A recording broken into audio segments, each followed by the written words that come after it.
hujan di depan rumahku tepi jalan. Di depan sana adalah lokasi candi jiwa berpohon randu itu. Dan ini lokasi candi nanti di atas sapi kendaraan Dewi Durga. Sedangkan di belakang rumah itu masjid yang menjadi maksud saya berasal dari lokasi candi Durga, pasangannya Dewa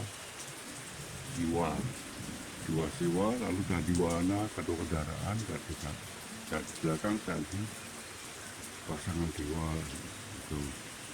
Setelah lokasi candi dan diberi tanaman pohon besar itu sebagai karakternya. Itu udah di desaku banyak banget itu, kita di selatan tuh. Karena apa ada pohon besar, sekitarnya juga ada tanaman bambu. Lu capek aku ngurusin cagar budaya desaku, nol, nggak ada dukungan. Ngurusi waktu cuma bodoh di guru.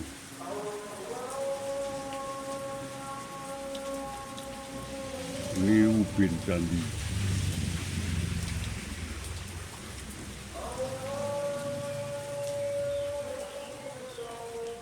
Udah, semua tahu.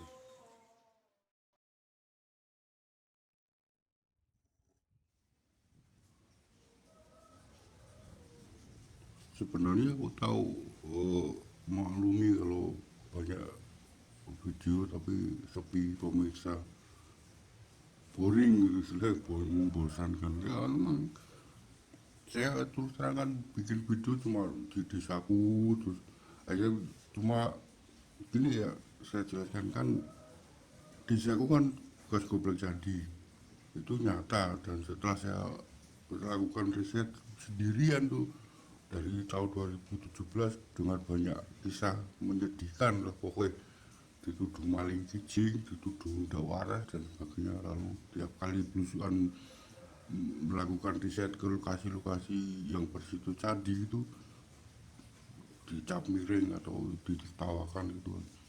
Bahasa Jawa itu dikeguyu. Emang nyata, tapi ya gimana, saya kan cuma, visi saya kan cuma untuk memperkenalkan realita budaya peradaban leluhur desaku itu dulu gitu, sebuah komplek candi Hindu di kawasan Sanjaya, di Sanjaya. Lumayan saya melakukan riset tuh dari mulai dari dusun Seraten tuh di kecamatan Mertoyudan sampai ke kecamatan Dukun di tepi barat Gunung Merapi. Ya, itu bisa melakukan riset lebih lanjut tentang wilayah dinasti Sanjaya atau yang beriman itu di sebelah timur dari wilayah Seleda yang bercandi Borobudur. Desaku ada di sebelah utara Candi Mentut. Candi Mentut juga termasuk candi Buddha. Itu di desa Mentut, satu kecamatan dengan desaku. Nah, yang saya ingin jelaskan cuma kenapa ini sebuah pertanyaan. Kalau di media sosial gini kan wah pada bangga membanggakan peradaban seni budaya negeri ini, lalu tapi aku merasa kok kayaknya lebih ke yang entertain aja, misalnya tari-tari gitu. Yang realitas cagar budaya ini gak sepi peminatnya, dan jarang sekali ada yang sudi membantu melestarikan di desa saya itu. Saya nggak ada dukungan dari desa. Bahkan 2 kali itu pihak kepala desa yang lama itu benar-benar melecehkan, merendahkan diriku. Yang kedua ini juga PJ itu juga malah saya minta solusi cuma dapat suruh menghentikan apa yang saya lakukan. Itu kan aneh. Undang-undangnya kan melestarikan situs cagar budaya adalah kewajiban bagi warga negara.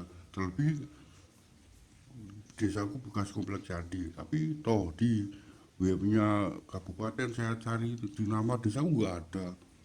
Justru desa-desa lain yang cuma ada 1-2 situs, kenapa malah disebutkan di desaku sama sekali nggak ada. Itu kan sebuah hal yang menyakitkan bagi saya pribadi dan komunitas yang benar-benar misal komunitas ini cagar budaya pasti tahu rasanya gimana.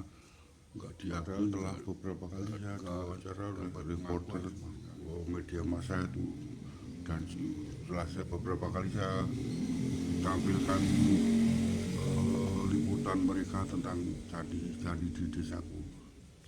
Tapi meskipun cuma tinggal bebatuan dan tak berwujud candi lagi, tapi itu kan sebuah warisan cagar budaya. Terlebih masih ada juga beberapa candi yang saya yakini masih terpendam. Tapi saya nggak berani menggalinya atau apa-apa karena itu sebuah pelanggaran. Tapi saya melestarikan, kenapa justru mendapat kecaman dari beberapa warga desa, itu kan aneh. Dan juga kenapa saya dari pengalaman busukan dari Mertoyudan sampai ke Kecamatan Dukur itu banyak rata-rata cuma pada dijual. Kenapa itu aman-aman wae. Dan saya tahu persis lokasi mana yang pada umumnya istilahnya mencari mengumpulkan atau yang membeli itu dari wilayah mana. Saya tahu orang apa, bukan orangnya tapi pihak sebelah mana itu, pokoknya di ya itulah pokoknya. Saya nggak mau menyebutkan nanti dikira lebih wah dari pokoknya tadi. Saya kan belusukan itu dari berdasarkan karakter budaya Jawa kuno itu kan bangunan candi didirikan di dekat sungai, dan setelah dekat mata air, lalu setelah kerajaan Mataram Islam abad 15-16 pada kejayaannya itu pada syiar Islam dijadikan runtuhan candi akibat erupsi Merapi dijadikan kompleks pemakaman sama lokasi ibadah umat Islam. Makanya saya belusukan ke kuburan-kuburan kuno, masjid-masjid kuno dan musola. Itu memang rata-rata emang gitu kenyataannya emang gitu, sesuai karakternya itu ada. Dan rata-rata dekatnya atau di tengah kebun, justru di tengah kebun itu di tengah kebun papringan atau kebun bambu, karena bambu menjadi tanaman pagar luar bangunan candi Hindu pada masa itu. Jadi saya belusukan ke sawah, ke cekungan sungai, kuburan kuno, kebun-kebun gitu.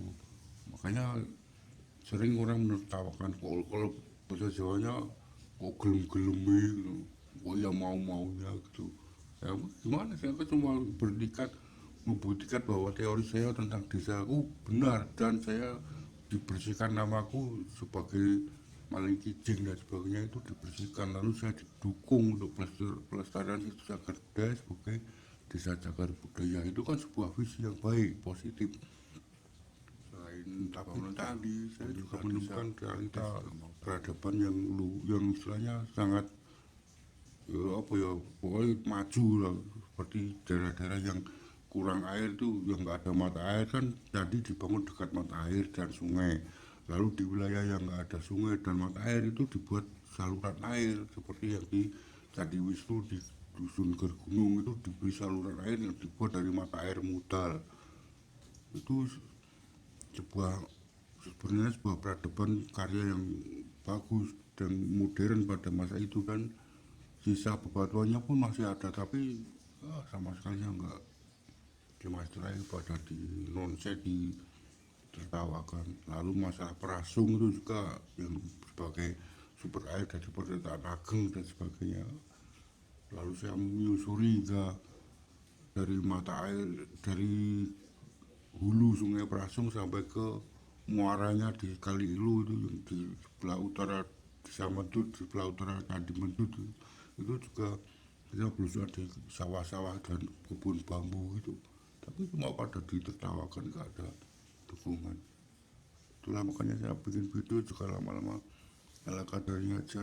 Kalau perusahaan juga cuaca kalau bagus, karena ke musim hujan pas Ramadan lagi jadinya lapar, perusahaan saya rasa nggak bagus, terlebih hujan malah masuk angin itu. Saya cuma mohon dukungannya.